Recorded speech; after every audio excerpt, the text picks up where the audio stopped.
Control your communications, protect your case. Choosing your inner circle in Utah family law. If you remember nothing else about your case, remember this. Assume everything you say will be read in court, because a lot of it will be. People walk in divorce and child custody disputes thinking their real risk is what happens in the courtroom. It's not just that. The real risk is what they say outside of it. Texts, emails, social media conversations that get repeated later. That's where cases are won and lost quietly. Here's the problem. When you're going through this, the instinct to talk is strong. You want advice, you want validation, you want to vent. All of that is normal, but in a legal case, it's dangerous if you don't control it. Your communications can and will become evidence. If what you say to friends, family, or online doesn't match what you say in court, your credibility takes a hit. And once credibility is damaged, it's hard to recover.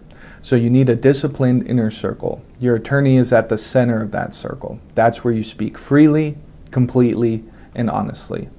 That communication is protected, but only if you keep it confidential.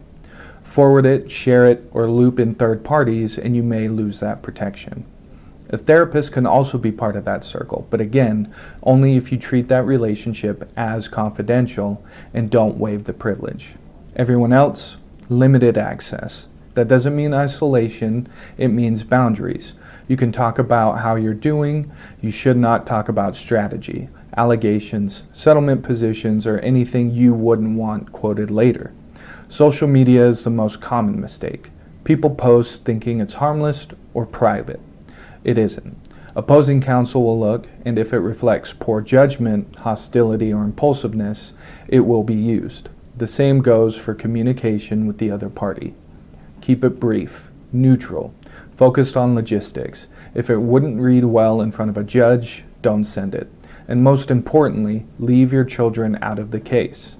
Support them emotionally, yes, but don't involve them in the dispute itself. Courts pay very close attention to whether a parent protects children from conflict or pulls them into it.